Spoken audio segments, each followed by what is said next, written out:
E aí, como é que você vai? Tudo bem? E olha, no Hora H do Agro Alagoas, a gente vai falar sobre a fruticultura no Agreste e no Sertão de Alagoas, que vem se expandindo com pesquisas da Embrapa e impulsionada pela irrigação e também com a chegada, a implantação do Canal do Sertão. E aí, culturas como o mirtilo, uva, amora, morango, abacate, pera, romã e graviola, você já pensou isso sendo plantado no sertão e no agreste? Já demonstram aí uma alta viabilidade na região semiárida alagoana. Mas, no entanto, o manejo exige tecnologias adaptadas ao forte calor. E o Hora H do Agro Alagoas vai mostrar aí uma apresentação com o pós-doutor em produção integrada de frutas e boas práticas agrícolas da Embrapa Semiárido, o Paulo Roberto Coelho. E também com o mestre e engenheiro agrônomo, consultor de fruticultura, o Rui Palmeira Medeiros. Essas palestras aconteceram no primeiro Arapiraca Agro Show. Paulo Roberto começa mencionando aí a diferença da região Nordeste para a região Sul e Sudeste no desenvolvimento da fruticultura. Então, vamos lá. Uma vantagem competitiva em relação à região Sul e região Sudeste, que a gente consegue fazer 2 produções por ano na mesma planta. Então, são 2 safras por ano que a gente consegue fazer de pera e de maçã. Hoje nós temos já essa empresa aí, eles estão com 18 hectares de pera, vão completar agora 30 hectares e se tivesse uma produção de 200 toneladas por mês, teria mercado, porque a demanda está sendo muito grande, que a qualidade da fruta está muito boa. Então aí toda a parte de seleção, então tem as máquinas de seleção, né? As frutas selecionadas. Então, tudo embalado em caixas, tudo identificadozinho, com código de barra, tudo. As frutas já embaladas, né? E aí sai tudo bem identificado para o mercado. Mercado nacional? Mercado nacional. Para o mercado externo, não vale a pena a gente produzir pera, porque o Brasil não produz nem 5% do consumo nacional. Então, o Brasil hoje importa mais de 200 mil toneladas de pera. Então, é um consumo muito grande que nós não conseguimos atender essa demanda.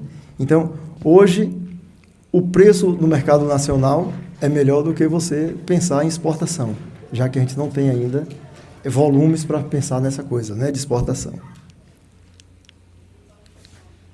E essa fazenda começou com a outra atividade muito interessante. Não tem aquela maçãzinha na Turma da Mônica? Eles começaram a embalar aquela frutinha pequena que não vendia. Então, nessas cumbucazinhas, eles mandam dar em torno de 500 gramas cada cumbuca dessa e vendendo 500 gramas de pera por R$10. Então, é uma rentabilidade muito grande que eles têm, né? Então, aí a perita, eles botaram esse nome na fruta, né? E aí, para a criança na escola, para a pessoa que quer ter em casa, não quer um volume grande na geladeira, então isso aí é o ideal, né?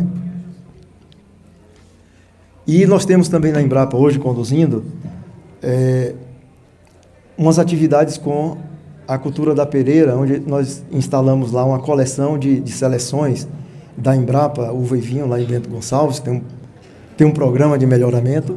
Então, nós temos 14 seleções, das quais algumas a gente espera que logo elas sejam levadas a nível de produtor para começar a produção. Então, essa, por exemplo, aqui, essa aqui é um cruzamento, é um cruzamento de pera europeia com asiática e ela tem um sabor excepcional, formato bonito e o sabor também muito bonito.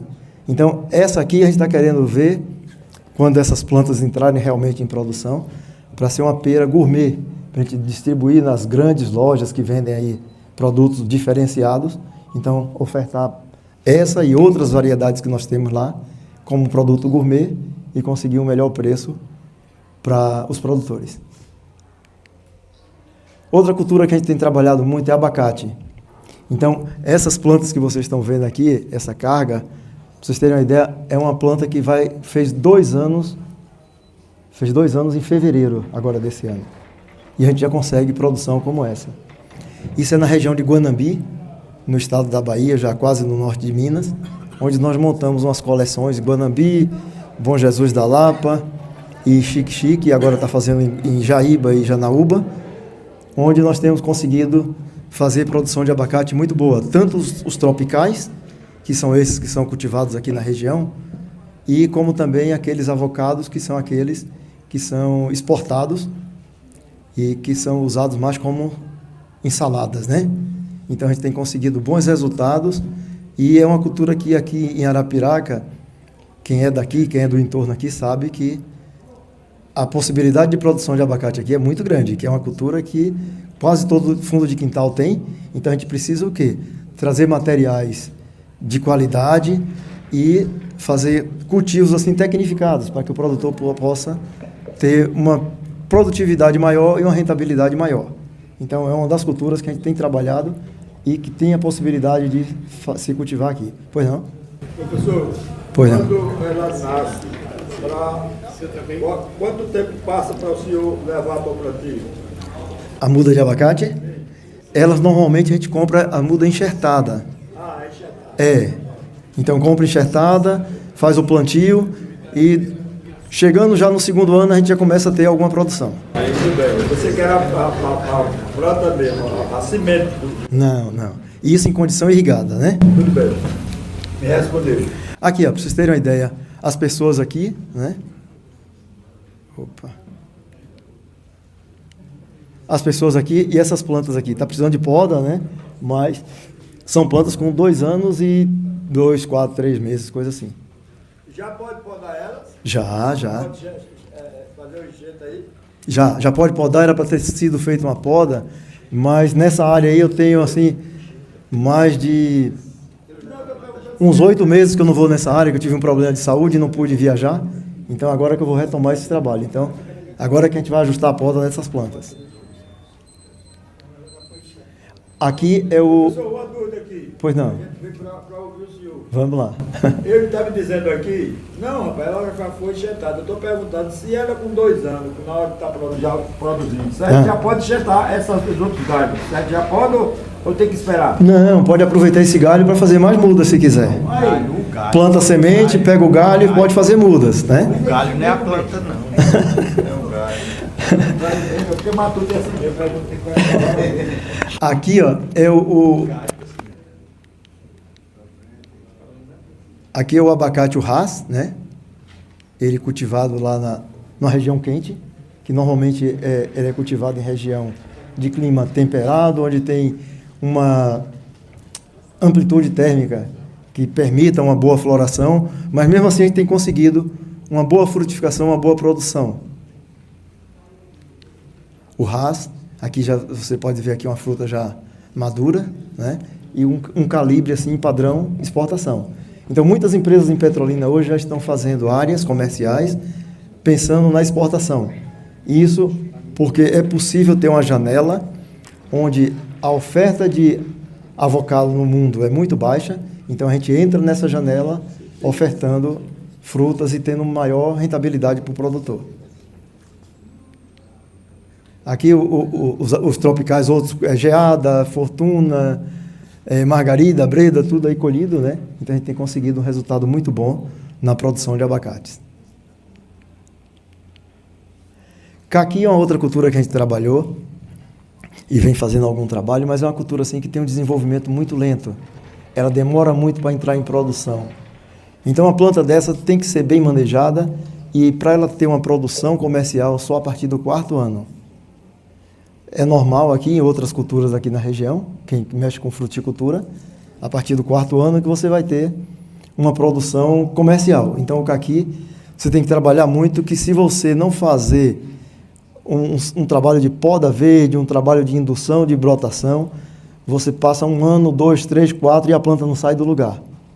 Então é uma planta que necessita de um manejo diferenciado nessa condição climática nossa, para que ela possa ter um desenvolvimento bom e chegar num tamanho de produção para que você tenha uma produção boa, né? Então aqui, ó, o caqui a gente produz uma quantidade muito boa de frutos que a gente produz, olha só para vocês terem uma ideia. Plantas jovens ainda e a produção que nós temos, né? Aqui também é uma planta que é praticamente uma muda, né? Que a gente faz alguns testes, fazia testes para ver a produção de fruta. E aí vocês podem ver a capacidade de produção. Pois não? Essa planta com esse peso todo dela não toma, não? Tomba. Agora é uma madeira forte que ela tomba, mas não quebra. A madeira é forte. Aí o caqui colhido nosso lá. Então, hoje o caqui comercializado a nível nacional, que tem o maior preço de comercialização, é uma variedade conhecida como fuiu, que é um caqui que você come ele ainda duro, cortando de faca, então caqui duro. O que você encontra mais aqui em Alagoas, em outros estados, é o rama forte, que eles deixam amadurecer e vem mole. Então, esse aqui, o rama forte, lá em Petrolina, nós temos feito um trabalho onde a gente consegue fazer a colheita, destanizar o fruto e vender como se fosse um fuiu, que é um caqui que tem um preço diferenciado em relação ao rama forte.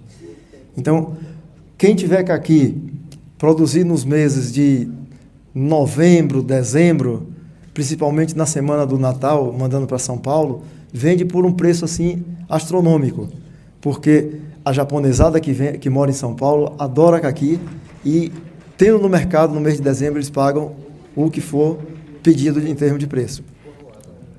A produção nacional nossa de caqui, ela vai de março até mais ou menos em junho. Então aí começa Minas, Rio de Janeiro, São Paulo, e aí já no mês de junho, julho, aí já vai mais do Rio Grande do Sul, que é mais tardio, né?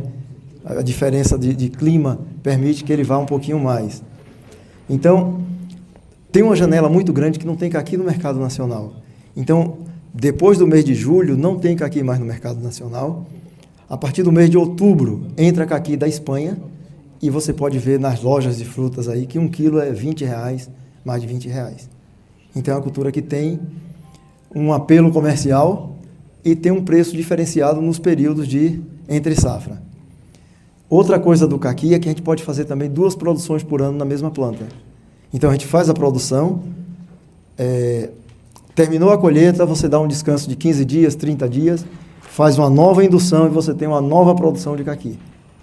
Então, 2 produções por ano na mesma planta. A Amora Preta, a gente também instalou um trabalho aí em Itraipu, na fazenda do Hipólito. Então, a gente conseguiu, isso aí é a Amora produzida em Itraipu, Amora madura. Aqui na Chapada Diamantina e Petrolina, a gente tem produções assim já maiores. A gente está fazendo uma introdução de vários materiais de diversas partes do mundo, onde nós temos hoje materiais sem espinho. Nós temos uma variedade que foi lançada pela Embrapa há 2 anos, que é uma variedade sem espinho, que tem uma produção muito boa. Tem uma variedade da Embrapa, que é a Tupi, que é uma variedade com espinho, que é a variedade mais cultivada hoje no mundo. O México, que é o principal produtor de amora do mundo, praticamente 90% da amora produzida no México é essa variedade da Embrapa, a Tupi. E esse material que nós lançamos agora, que é a Carajá, o nome dessa variedade, ela tem a produção similar à variedade Tupi e não tem espinho. Então facilita muito a colheita, porque a colheita de amora é uma colheita assim, muito difícil para os colhedores, né, devido à quantidade de espinhos que tem. Então, com esse material sem espinho, então, é uma possibilidade a mais para a produção de amoras, sem tanto estresse, sem tanto furada na mão que o colhedor leva, né?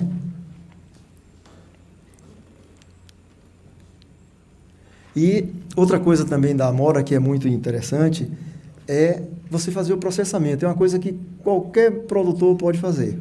Isso aqui é um produtor lá em Mucugê. Então, ele tem lá, ele tem lá a amora in natura. Ele colhe, é uma amora que você tem que colher, no mesmo dia ir para o frio, e no mesmo dia ou no dia seguinte você já despachar para o mercado que vai consumir. É uma fruta muito perecível. Você tem que ter um manejo muito, muito bem feito dela para que não haja perda. O excedente que ele não consegue, mandar para o mercado in natura, ele congela. Então, embalagens de meio quilo, embalagens diversas que ele tem. Então, aí congela e pode mandar congelada para algum local. Também ele faz geleia. Então, é uma coisa muito fácil de fazer. Qualquer pessoa pode fazer a geleia em casa. Pode fazer o processamento de sucos também para vender congelado, já o suco. E pode fazer também licor. Então, são diversas formas de processamento que você pode ter da amora, que você agrega valor e pode vender nos mercados diversos, né? Mirtilo. Aqui também, vocês podem ver, é um mirtilo que foi produzido aqui. Isso aqui é em Traipu. Então, é uma produção muito boa, né? É uma planta de crescimento determinado, então o ramo sai de baixo, chega numa determinada altura, começa a sair as flores, essas flores formam os frutos, o fruto amadurece, você colhe o fruto e depois poda embaixo, sai outro broto para fazer outra produção. Então, é uma planta de fácil manejo. Para vocês terem uma ideia, depois de plantado no campo, com 7 meses a gente tem produção de mirtilo, né? Nós estamos fazendo um trabalho agora com uma fazenda privada, onde a gente já introduziu 28 variedades de mirtilo. Então, dessas 28, oriundas de diversas partes do mundo, essa empresa, eles estão querendo ser uma empresa âncora, que vai buscar parceiros para produzir mirtilo, entregar para eles embalarem e exportarem. Então, o objetivo deles já para esse ano é de fazer, se não me engano, 20 hectares já para esse ano. Então, 20 hectares de morango são 8 milhões e tanto de investimento que vai fazer, né? Hoje está em torno de R$450 mil por hectare para você fazer o mirtilo. Isso se você fizer o cultivo em vaso, utilizando substrato. Mas você pode fazer também no solo. Agora, no solo tem algumas particularidades que você tem que corrigir. Por exemplo, pH do solo. É uma planta que se desenvolve bem em pH entre 4,8 e 5,2. Se tiver pH superior a isso, ele trava, ele não desenvolve, então a gente tem que fazer um trabalho de acidificar o solo para fazer a produção da fruta, né? Aqui também, ó, esse mirtilo aqui foi produzido em Traipu. Um calibre bom, um fruto bonito, também lá em Traipu. E aqui agora, essas variedades importadas, que é um material assim, excepcional, que a gente passa de 20 toneladas por hectare. É uma coisa impressionante a capacidade de produção dessas plantas e o calibre que nós temos desses mirtilos, né? Ó, a carga que tem. Então, é uma coisa assim impressionante. Todo o material é patenteado. Então, esse material, para ser cultivado, necessita de fazer um contrato com a empresa detentora da genética dessa variedade, né? Dessas variedades que nós estamos testando. E aí é ganhar dinheiro, porque a demanda é grande, a demanda é crescente. Pra vocês terem uma ideia, no Peru tem fazendas de mirtilo de 1.000 hectares, tem uma agora que está chegando a 6.000 hectares de mirtilo. E eles exportam para o mundo inteiro. Então, é uma fruta que tem crescido muito demanda a nível mundial, pelos poderes nutracêuticos que tem, né?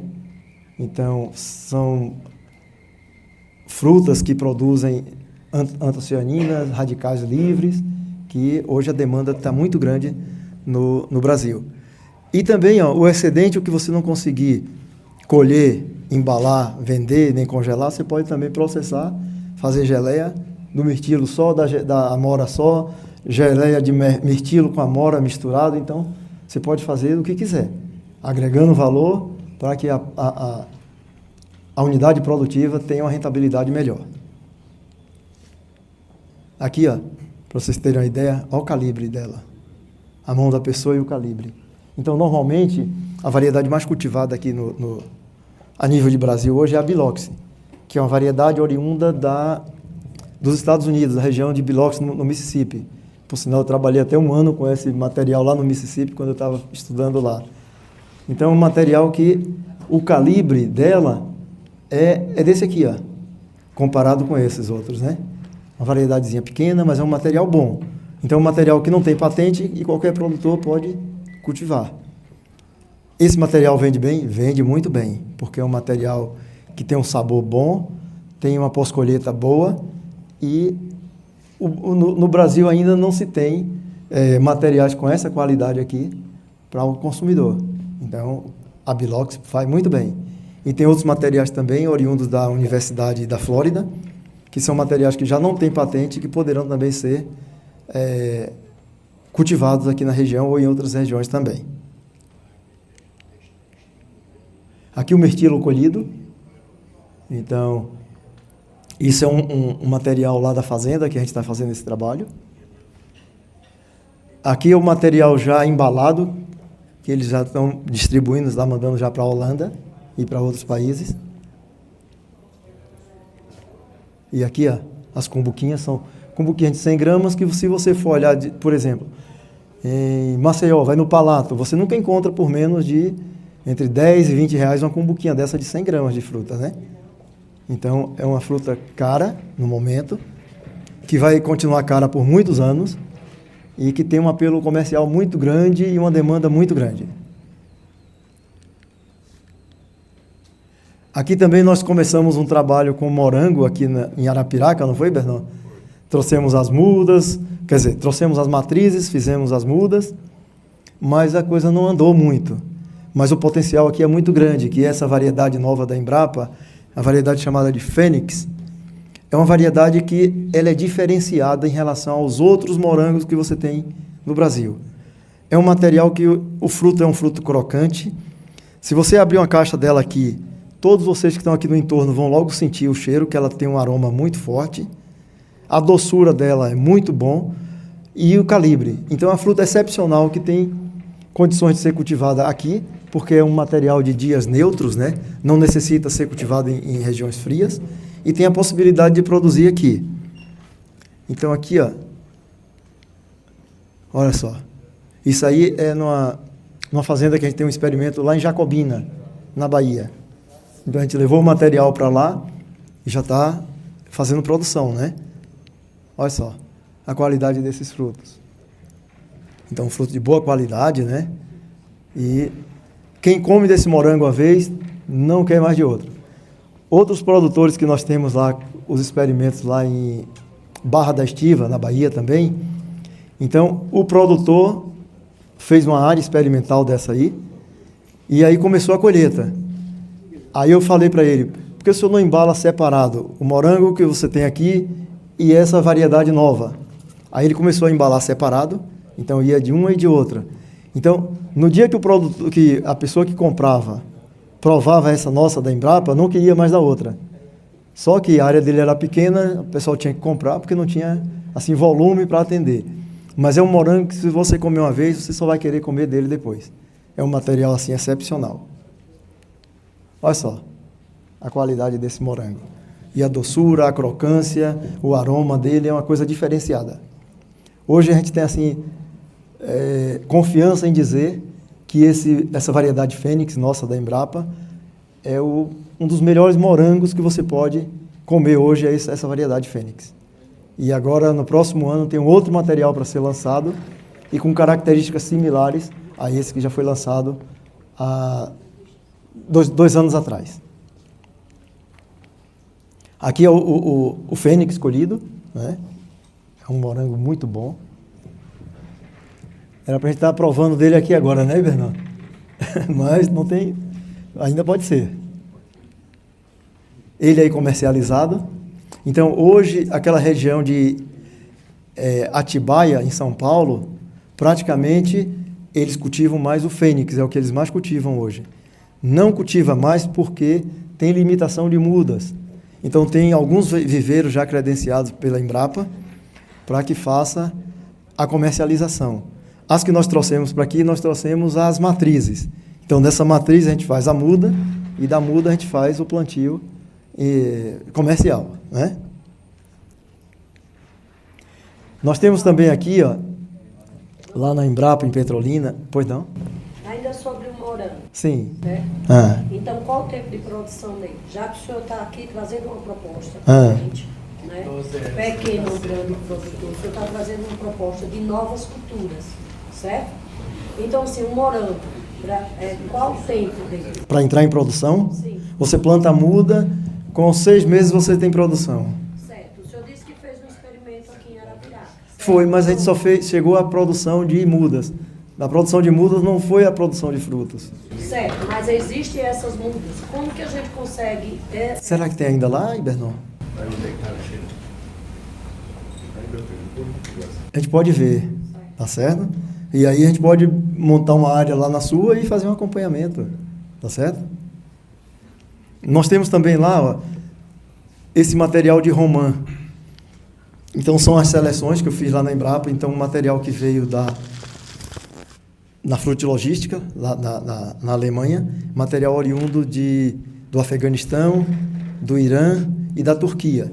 Então com esse material eu fiz umas seleções e hoje nós temos 4 seleções possíveis de produzir com essas características que vocês estão vendo aí. Porque a romã, normalmente, nesse clima nosso, ela não tem cor, nem de casca, nem de polpa. É uma cor pálida, é uma cor que não tem um atrativo muito grande. E essa nossa, das seleções nossas, então ela tem, ó, a casca com essa coloração, e a polpa com essa coloração. Então o material que a gente está fazendo agora é uma nova seleção, com outros materiais, e a gente vai lançar esses materiais no mercado para serem comercializados. Então, aqui em Traipu, a gente trouxe umas mudas, né, Rui? Plantou, desenvolveu muito bem, produziu muito bem. Então, é uma cultura assim, muito fácil de produzir. Então, você planta, com 7 meses você já tem flor e começando a formar fruto. Então, é muito fácil de produzir. E é uma planta assim, muito rústica. Pouco você vai ter de doença, praticamente nada, e pragas, você tem pragas que são aquelas de fácil controle, é trips, é pulgão, ácaro, é coisa que se controla facilmente, né? Então, esse material de romã também disponível para quem queira fazer uso e cultivar, né? Olha só, a qualidade dessa fruta. Então, é uma fruta excepcional e tem uma outra característica muito interessante nessa fruta aí.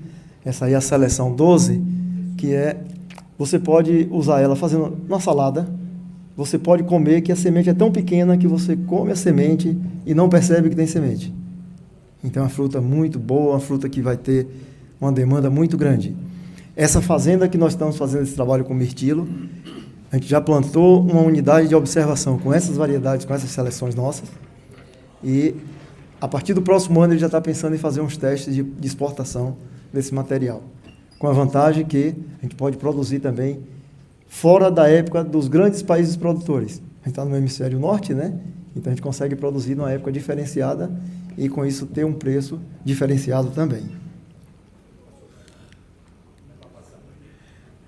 Outra cultura que nós trabalhamos aqui e que tem resultados assim muito interessantes é a videira. Então, trabalhamos aqui uva de suco, pode ser utilizada para mesa também, para vinho. E quem conduziu todo esse trabalho lá na fazenda em Itraipu foi o Rui.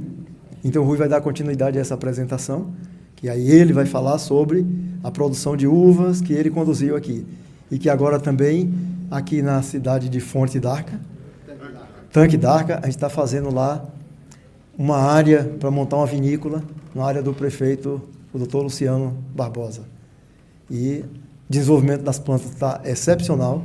E a gente acredita que já no final desse ano a gente tem alguma coisa já para vinificar. Então, de repente, aqui na região, no entorno nosso aqui de Arapiraca, nós vamos ter a primeira vinícola. Pois não? Só uma curiosidade. Pois não. O senhor traz esse tema, né, essa proposta para a gente que é produtor. E o que o senhor trouxe aí, muitas novidades que a gente, para mim, pelo menos, eu nem imaginaria que a gente poderia produzir.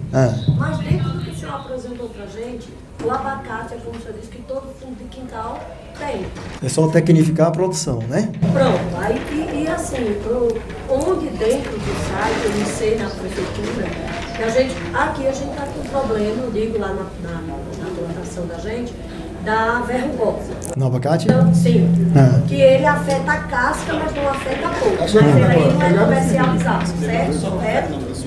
Então, assim, isso a gente consegue ver no site, que é a primeira palestra que eu vou participar, certo? Ver no site alguma coisa que possa orientar, ou dentro da própria secretaria que está fornecendo hoje essa capacitação, né? Ou pelo menos esse conhecimento, tem alguma coisa que a gente possa e buscar, porque o senhor está trazendo abrindo uma porta, né? Para quem de repente pensava só em fumo, pensava só em legumes ou hortaliças, né? Isso é muito importante. Bom, isso a gente pode ajudar vocês da seguinte forma.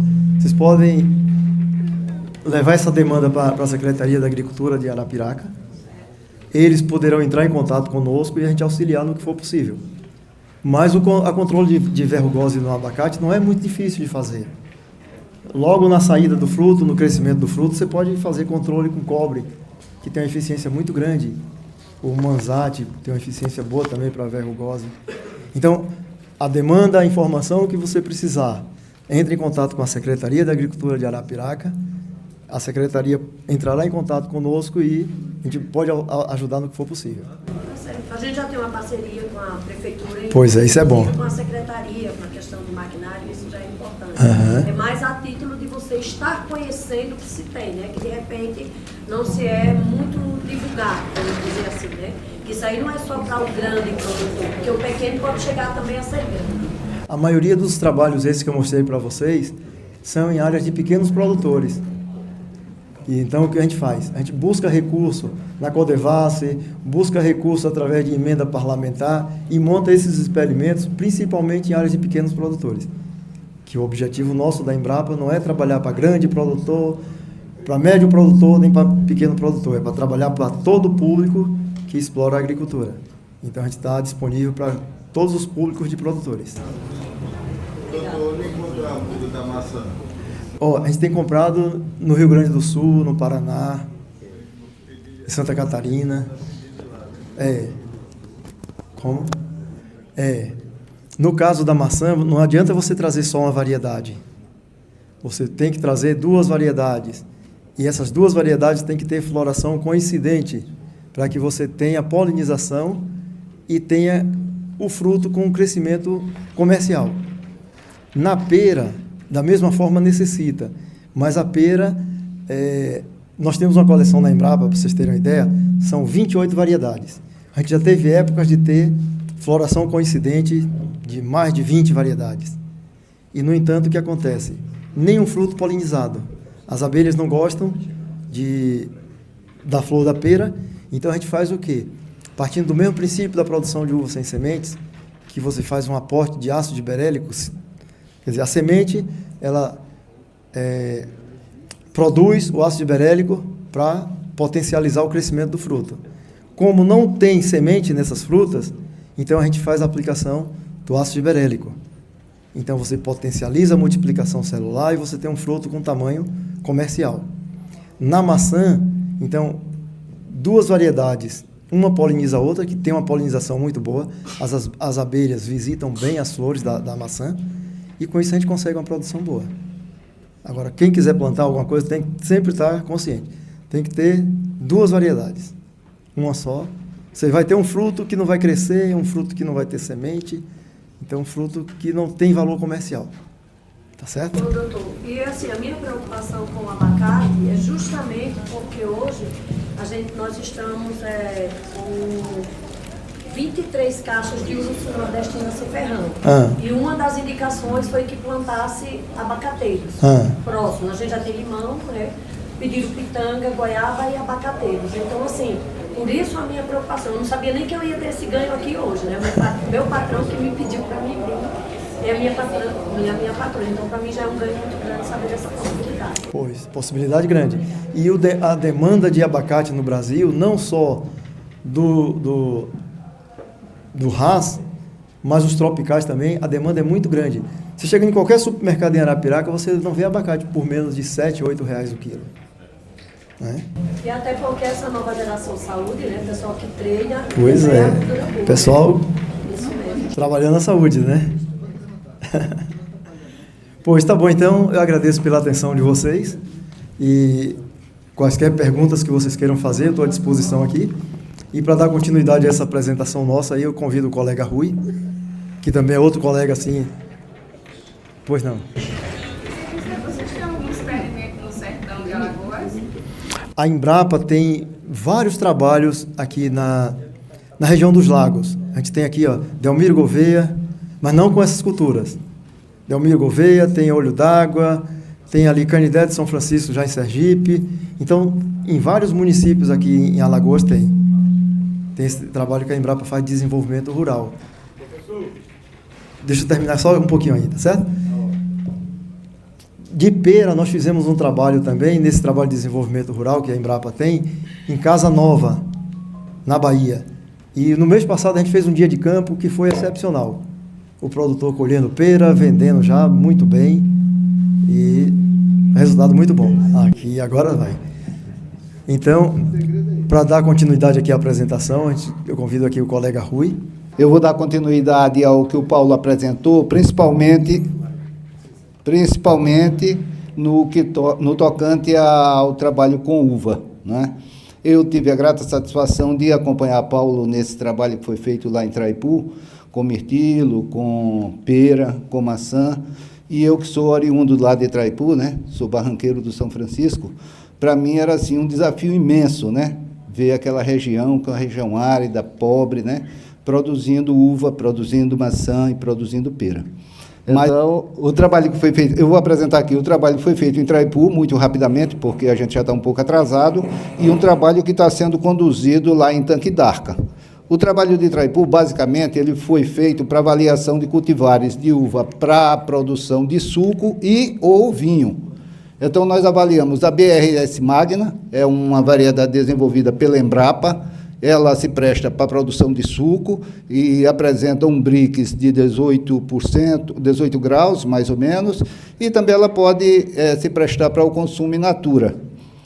Nós tivemos uma condição assim, muito boa no trabalho com essa uva. A outra que foi avaliada foi Isabel Precoce, né?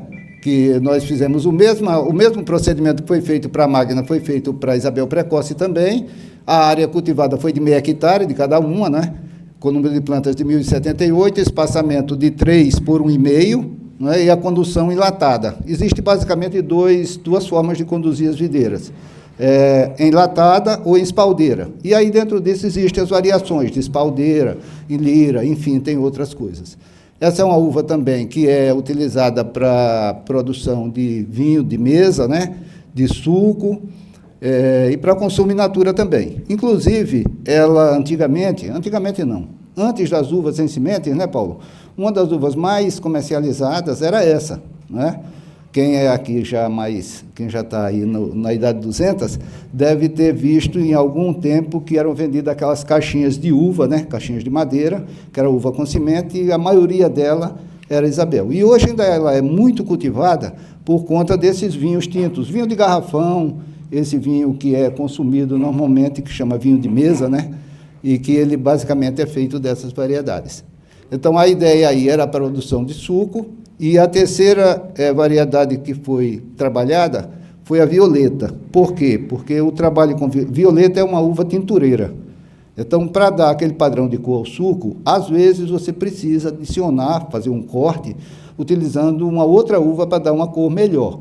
Então, lá também nós fizemos, quer dizer, foi meio hectare da Magna, meio hectare da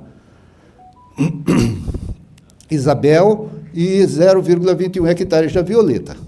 Bom, aí nós fizemos lá o preparo de solo. Preparo de solo, basicamente, uva é cultivada em leirões, não é? Então, nós levamos esse equipamento, fizemos a marcação e, a partir daí, a gente fez a instalação da latada. Então, latada, depois dos canteiros prontos, nós colocamos aqui as estacas, depois disso colocamos os morões de canto, né? E isso aí começou no dia 21 foi concluído no dia 21 de 11 de 2020, 21 de novembro, né? De 2020. Posteriormente, no dia 1º de dezembro de 2020, nós fizemos o plantio das mudas, né? Dia 1º. No dia 9 de dezembro, elas estavam já emitindo as brotações. Essa uva é uma uva de raiz nua, essa muda. Ela é produzida pela Vitácia, lá em sul de Minas, né? E ela vem com essa proteção, que é uma proteção de cera, né? Para não perder água, enfim. De forma que essa uva chegou aqui em setembro e nós plantamos ela em dezembro. E ela ficou em câmara fria e a gente aguardou esse tempo todo, enquanto preparava a área, e as perdas foram muito pequenas, mesmo assim. Bom, depois plantamos no dia 1º. No dia 30 de janeiro, elas já estavam nessas condições, olha, já chegando praticamente a 1,80 m, que é a altura da latada, né? No dia 25 de fevereiro, elas já estavam chegando no arame, né, da latada, e no dia 17 de março, você já estava com ela já abrindo aqui as saídas, né, aqui na latada. Dia 24/3, 24 de março, a gente já começou a fazer desponta e condução, porque quando a gente planta uva enlatada, como planta na bem-espaldeira, você precisa fazer esse trabalho de orientação e de condução e auxiliamento. É uma cultura que dá um certo trabalho, viu? Bom, passamos o inverno todo. Durante o período de inverno, você tem que ter muito cuidado com as questões sanitárias, principalmente míldio, né?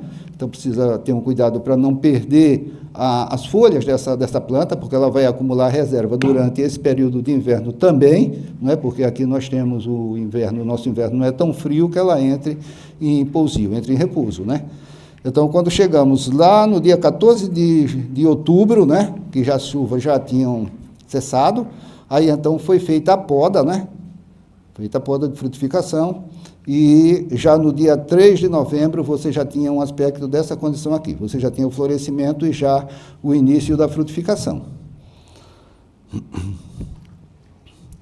Aí no dia 9 de novembro, né, você já estava com frutificação já aqui, já os frutos pequenos, né, aqueles frutos chumbinho, né, e aí você precisa fazer um trabalho que é o trabalho de alceamento, porque todas esses ramos que estão saindo, eles precisam ser direcionados para que eles não virem uma coisa totalmente desorganizada e que as plantas possam aproveitar o máximo de luz e que também os frutos possam se desenvolver. Então é feito esse trabalho de alceamento, que é nada mais nada menos do que conduzir os galhos e fixá-los no arame, né? Esse sistema é o sistema de latada.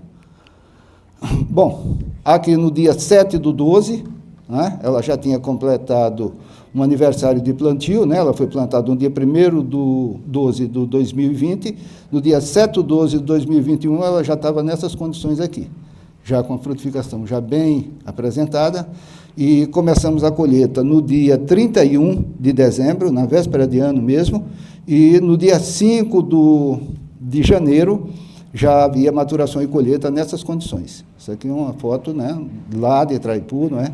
E elas já estavam nessa condição. Quer dizer, se você considerar do dia 14 de outubro, né, até o dia 5, quer dizer que você teria aí um período de tempo, aí menos de 90 dias para essa produção. Nessa aí, na BRS Magna, nós tivemos uma produtividade de 14,4 toneladas, se você transferir aí por hectare, né? E a Isabel Precoce 12,5. A Violeta e a Syrah, nós não tivemos estimativa de produtividade, porque essa aqui foi uma produtividade pequena só para tinturar a outra, que nós não precisamos fazer, na frente eu vou mostrar, e no caso da Syrah, era para produção de vinho, mas ela não foi colhida para vinho, daí que a gente não mensurou a produtividade, porque para a produção de vinho a gente precisa colhê-la já com um brix bem mais alto, né? E quando o pessoal fez a colheita da uva ainda não estava nem madura direito, então por isso a gente não colocou aí a produtividade dela. Aí começamos uma segunda safra já quase que imediatamente após, né? A segunda safra, começamos a poda no início, 17 de janeiro, quer dizer, nós colhemos em 5 de janeiro, em 17 de janeiro, já estávamos fazendo uma poda, imediatamente após. Daí que essa planta, ela teve que acumular muitas reservas durante esse período de vegetação e de inverno, né, porque praticamente não houve assim um intervalo entre a primeira produção e a segunda produção. E isso aconteceu porque a gente precisava produzir durante o período de verão, porque a produção durante o período de inverno, ela torna-se muito difícil, ou muito mais difícil por conta das doenças que ocorrem, umidade muito alta, dificuldade de controle fitossanitário, podridão de cacho, entre outras coisas. Então, a gente teve que imprensar para fazer 2 safras, começando no dia 14 de outubro e terminando aí no final de abril, comecinho de maio. Então, por que eu estou voltando? Não vamos voltar. Bom, então, aí já foi a poda, né? Já foi quando nós estávamos fazendo a poda após a colheita, né? Essa poda aconteceu no dia 3 de fevereiro, ó, nós estamos vendo a data ali, né? Que foi quando terminou a colheita de toda a área, então, inclusive, aqui embaixo já foi podada, você já pode ver, não é? E logo depois, dia 25 de fevereiro, elas já estavam nessas condições aqui. Dia 3 de março, a gente já iniciou a frutificação da segunda safra. 15 de março, você já tinha frutos nessa condição. E no dia 3 de abril, você já estava nessa condição aí, que chama pintor, não é? Que é quando ela começa a mudar a coloração. Logo depois, a gente já teve aqui, dia 11, frutos já maduros, 11 de abril, e no dia 11 de abril mesmo já iniciou a colheita. Sim. Dia 24 de abril, aquela primeira uva que foi podada, né? A gente terminou a colheita dela. Pode falar. Aquele lá anterior, ela estava com 2 anos, né? Anterior. Não. Essa aí. Espera aí. Esse aqui, né? Você está falando desse aqui? Ela foi plantada no dia 1º de dezembro de 2020. Aí nós rodamos o 2021, fizemos uma frutificação começando no dia 14, entramos em 2022 com a segunda frutificação, ok? Uma coisa interessante, eu estava até conversando com o Paulo, é que lá na região sul, que é onde está a maior produção de uva, você só consegue produzir a partir do 2º ano. Aqui nós plantamos uva no dia 1º de dezembro e colhemos uva com 1 ano depois praticamente, porque no dia 31 de dezembro do ano seguinte a gente estava fazendo a colheita. Então daí que essa região, uma região assim muito promissora no aspecto de antecipação da produção e produtividade e muito promissora na perspectiva de que você pode fazer 2 a 2 safras e meia por ano. Petrolina faz 2 safras e meia, né, Paulo? 2 e meia, e aqui a gente fez 2, com essas variedades aqui, que são variedades mais precoces, né? Bom, aqui foi o final da colheita, né? Dia 21 de abril, dessa primeira que foi podada, que foi a Magna, e essa segunda produção nós conseguimos 12,3 toneladas por hectare na Magna e na Isabel Precoce 11 toneladas. A Syrah aconteceu aquela mesma coisa, né? Então nós não vamos falar sobre ela. No caso, foram feitas análises pela Embrapa, lá em Petrolina, foram feitos os cortes, aqui eu estou mostrando somente uma apresentação, que é 50% de Magna, 50% de Isabel. Mas foi feito 100% de Magna, 100% de Isabel, e não houve necessidade de adicionar a uva tintureira, que no caso era a Violeta. Bom, a parte de produção de suco foi essa aí, foi com essa condição. Aí nós vamos falar um pouco dessa produção, dessa perspectiva de produção de uvas para vinho, que também é uma coisa que a gente está conduzindo, e é lá em Tanque d'Arca. Tanque d'Arca é uma região um pouco mais alta, enquanto Traipu nós estamos aí, no caso da videira, estava a 119 metros de altitude, nós estamos aqui a 521 metros de altitude. Essa região é uma região basicamente de pecuária, mas com um relevo assim bastante acentuado, com uma condição de umidade bastante elevada, considerando que é praticamente zona da mata, o que isso pode vir a ser um problema, e com uma outra coisa que é favorável, que é uma altitude mais elevada e que você tem temperaturas noturnas e temperaturas diurnas também mais amenas. Então, isso é lá na chácara Estrela do Agreste, é uma área pequena, são uma área só de 15 tarefas, e a área que nós estamos cultivando lá e acompanhando é somente de 2 tarefas. Basicamente, são 3 variedades que nós chamamos. Chamam casta, né? As uvas para vinho são chamadas de castas. Então, a gente está trabalhando lá com a Chenin Blanc, são todas variedades, são 2 variedades de origem francesa, Chenin Blanc, Syrah, e Tempranillo, que é uma variedade de origem ibérica, é da Espanha. Bom, Chenin Blanc, eu não vou me ater muito a essas questões das características, mas é uma uva branca, basicamente para a produção de vinhos brancos e de espumantes também. Ela, para os apreciadores, ela apresenta esses aromas de maçã verde, de maçã, de gengibre, entre outras coisas, e ela é cultivada, ela é originária dessa região, do Vale do Loire, na França, e é cultivada na África do Sul, no Brasil, principalmente no Vale do São Francisco, em Mendonça, na Argentina, e em outras partes do mundo. A Syrah, ou Syrah, é uma variedade também oriunda da França, da região do Vale do Rhône, e cultivada na Austrália, Argentina, no Brasil. É uma das uvas assim mais cultivadas no mundo inteiro, né? É uma uva tinta, né? Ela produz um vinho tinto, encorpado, com teor de taninos elevado, né? E que apresenta as características de aromas, basicamente disso que está aqui, de amora, de pimenta preta, oliva, violeta, entre outras coisas. Isso aí é mais para sommelier e para os enólogos. E Tempranillo, que é uma casta originária da Espanha, do norte da Espanha, muito cultivada na Espanha e em Portugal, cultivada no Brasil também e em outras partes do mundo. Produz também um vinho tinto, né? Com taninos suaves, né? Acidez moderada, né? E é um vinho também assim muito apreciado. Todas essas que a gente está trabalhando, todas três, são castas já comprovadas de cultivo aqui no Brasil, principalmente no Vale do São Francisco. Bom, aqui nós temos aqui sobre as três, né? Chenin Blanc, produtividade está entre 7 e 12 toneladas por hectare, 6 a 10 toneladas a Syrah e 6 a 10 toneladas a Tempranillo.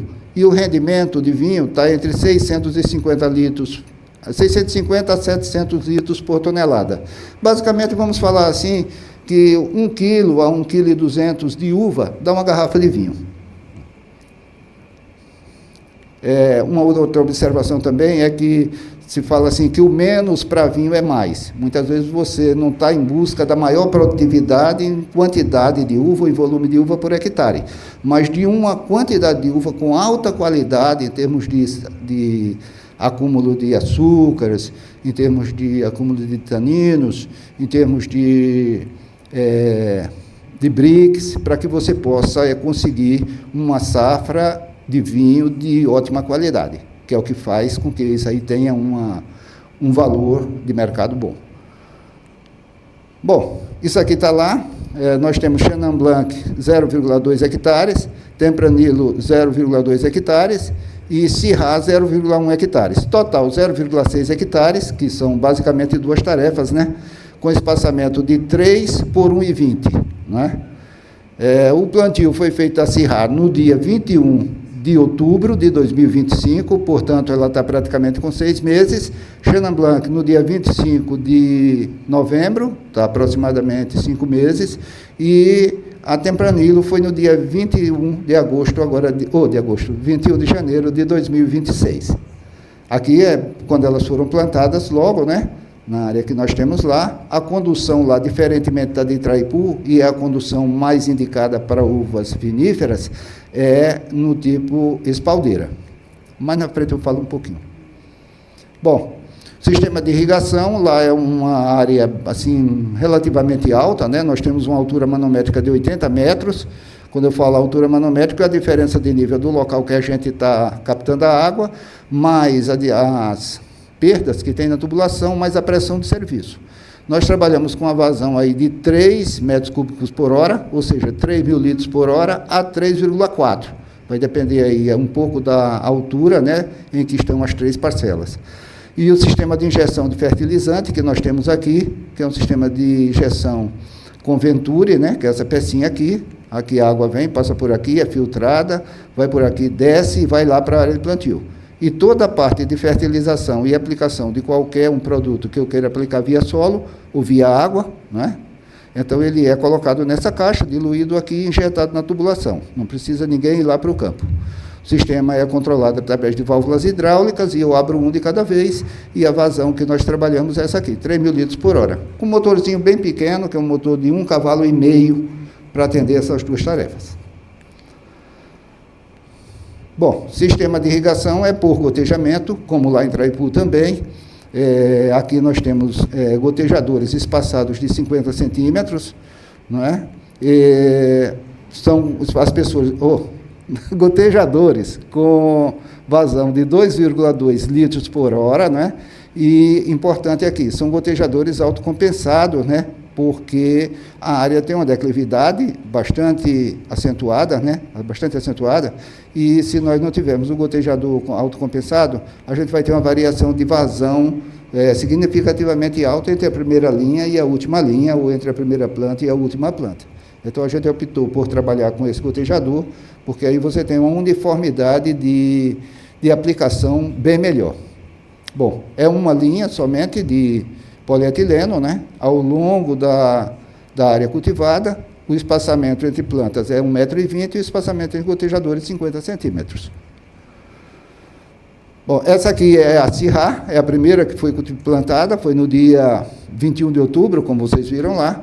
Ela está com 6 meses, né? Ela praticamente já alcançou aqui a altura da espaldeira, né?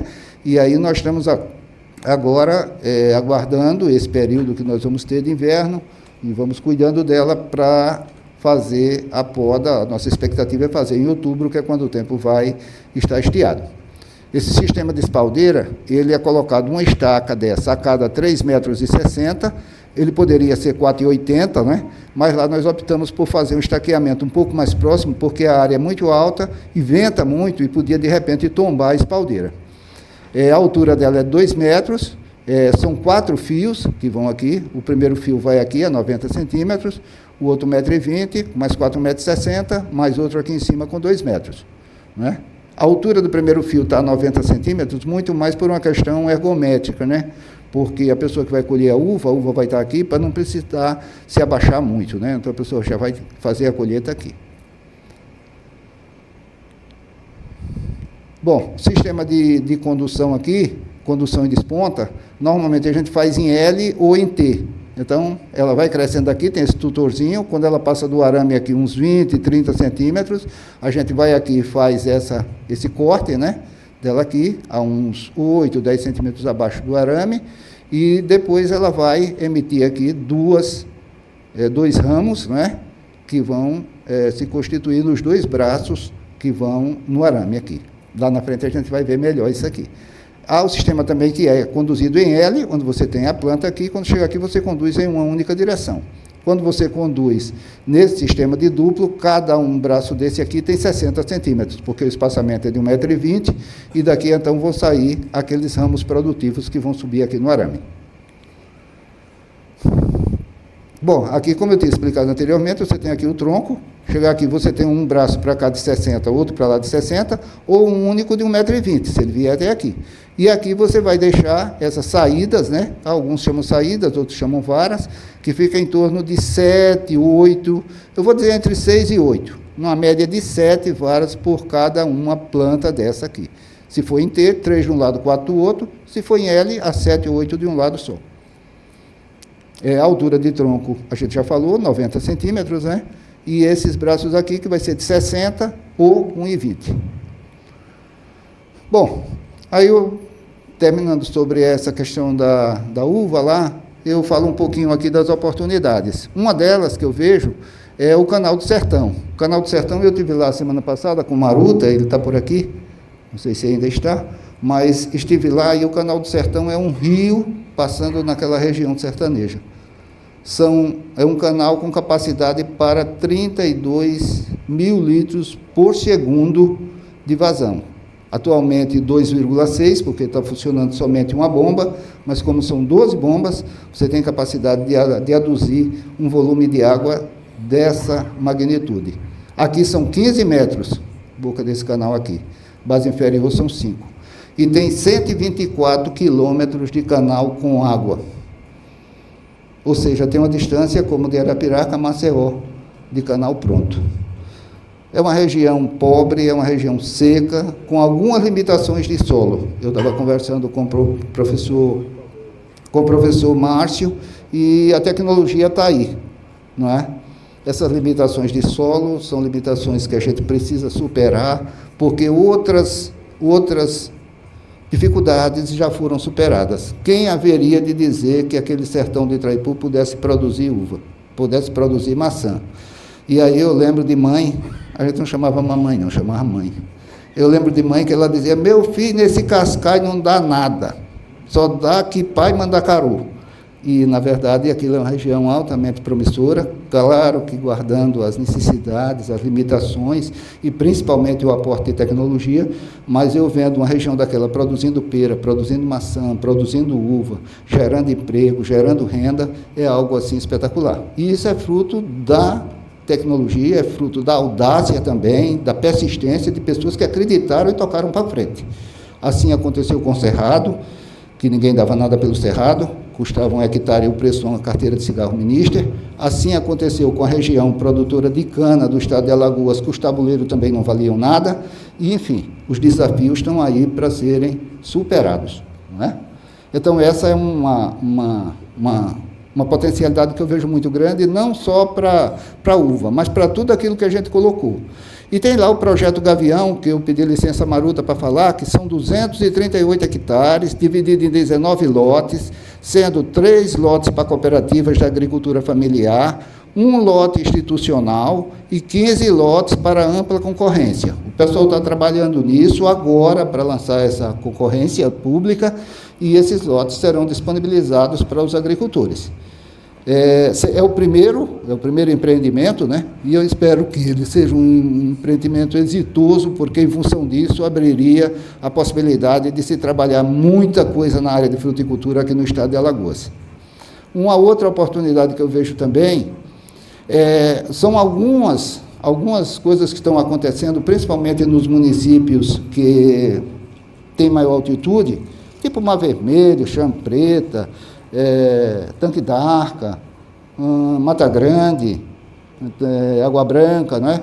Onde tem acontecido, né? Isso aqui eu estive visitando esse empreendimento, né? São chalés para hospedagem, né? E que você pode agregar valor também a isso aqui, você tendo culturas tipo uva, tipo morango, tipo mirtilo, né? Que é um nicho de mercado, não é uma produção assim, digamos, em larga escala, mas são pessoas que vão para lá e que vão ter o prazer de colher uva lá no pé, ou de tomar um vinho que é produzido ali naquela região, ou de colher o morango que está ali mesmo, né? E você agrega bastante valor a esse tipo de empreendimento, né? Que eu acho que tende a crescer, considerando que eu tenho sido procurado até para visitar algumas áreas e considerando também que eu já tenho visto outros exemplos. E Garanhuns tem um exemplo clássico disso aí, é que tem uma área de produção de uva que está voltada para esse tipo de mercado, com a produção de vinho, com a produção de frutos para colheita também, e que pode ser utilizado. Bom, a produção de maçã, pera, uva, caqui, abacate, etc., romã, uva, vinhos de qualidade, poderá ser uma das atividades, né, economicamente viáveis no Agreste e no sertão alagoano. Quando eu digo poderá, depende do esforço de todos, depende da coragem de muitos e depende de tudo que vai ser feito da agora em diante, tá certo? Alagoas é um estado que tem pouca atividade ainda irrigada, né, mas com o Canal do Sertão eu acredito que isso aí tende a crescer, com o apoio que a Embrapa vem dando, é fundamental, porque a Embrapa detém esse conhecimento, detém esse know-how. Paulo é uma pessoa que eu tenho o maior respeito e a maior admiração pelo fato dele se disponibilizar a vir, a ensinar. A gente tem dificuldade aqui, liga lá para a Petrolina, ele passa a informação, dá orientação. Então é um parceiro assim que a gente pode contar, o parceiro Embrapa e o parceiro Paulo também, que está envolvido com isso. Eu acredito que a gente pode contar porque tem contado a todo momento que nós temos precisado aqui. Então, Paulo, muito obrigado por tudo que você tem feito aqui por nossa região, aqui pelo estado de Alagoas também, né? E, enfim, basicamente era isso que a gente queria apresentar e a gente se coloca à disposição para as perguntas, para as dúvidas que por acaso vocês tenham. João dos Santos. A pergunta é o seguinte, Rui. Você falou em 2 municípios, Traipu e Tanque d'Arca, né? Arapiraca também tinha condições de produzir essas uvas do jeito que você apresentou nesses 2 municípios? João, não só as uvas, mas como as outras culturas. Arapiraca, assim, é um desses municípios abençoados pela capacidade de trabalho do seu povo, né? Eu estou aqui há 54 anos, então é um município com um potencial imenso, e com certeza tem condições de trabalhar tanto com a uva como com esses outros que foram colocados aqui. É que como eu não sou eu não estou ligado a nenhuma instituição, não é? Eu atendo sob demanda. Então, quando eu sou chamado, eu vou. Então, eu estou atendendo sob demanda, eu não estou gerando demanda. Entendeu como é? Mas que todos esses municípios que nós temos aqui têm condições de produzir. Talvez as maiores limitações estejam mais próximas do litoral pelo fato da umidade ser maior e que você tenha que demandar um controle fitossanitário mais rígido, mais efetivo, né? Por conta de umidade mais alta, precipitações também mais elevadas. Mas toda essa região agreste sertão, a princípio, muito boa. E as outras dá para se trabalhar também, porque na região sul chove bastante. A diferença que tem para nós é que eles têm um inverno frio e no frio você tem hibernação da planta, mas também os micro-organismos estão em latência. Aqui não. E chegamos ao final de mais um Hora H do Agro Alagoas. E hoje o tema abordado foi a produção integrada de frutas e boas práticas agrícolas. E hoje temos aí a implantação de várias culturas em solo alagoano, como o mirtilo, a uva, a amora, morango, abacate, pera, romã e a graviola. Olha, espero que você tenha gostado, tá certo? E a gente se encontra no próximo programa. Até lá, tchau, tchau.